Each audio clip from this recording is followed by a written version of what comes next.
সম্পূর্ণ একটা নিরামিষ আলু কষার রেসিপি তোমাদের সাথে শেয়ার করছি। প্রথমে কড়াইতে তেল দিয়ে তাতে আলুগুলোকে লবণ হলুদ দিয়ে ভালো করে লাল লাল করে ভেজে নিয়েছি। এবার আলুগুলো যখন ভাজা হয়ে যাবে ওই কড়াইতে আরেকটু তেল দিয়ে জিরে আর শুকনো লঙ্কা ফোড়নে দিয়ে দিয়েছিলাম।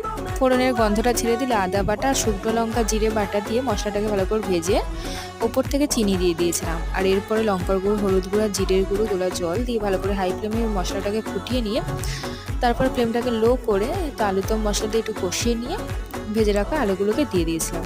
দিয়ে আলুগুলোকে কষিয়ে নিয়েছি যতক্ষণ না আলুগুলো হালকাভাবে একটু সিদ্ধ হয়ে আসছে। আলুগুলো হালকা সিদ্ধ হয়ে আসলে উপর থেকে পরিমাণ মতো জল আর কয়েকটা কাঁচা লঙ্কা আর একটু ভাজা মশলা দিয়ে এটাকে পুরোপুরি সিদ্ধ হতে দিয়েছিলাম।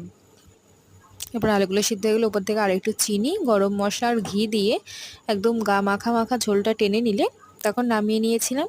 তো এটা তোমরা নিরামিষ দিনে পোলাও, লুচি, ভাত যে কোনো কিছুর সাথেই খেতে পারো। তোমরাও বাড়িতে একবার ট্রাই করতে পারো। টাটা।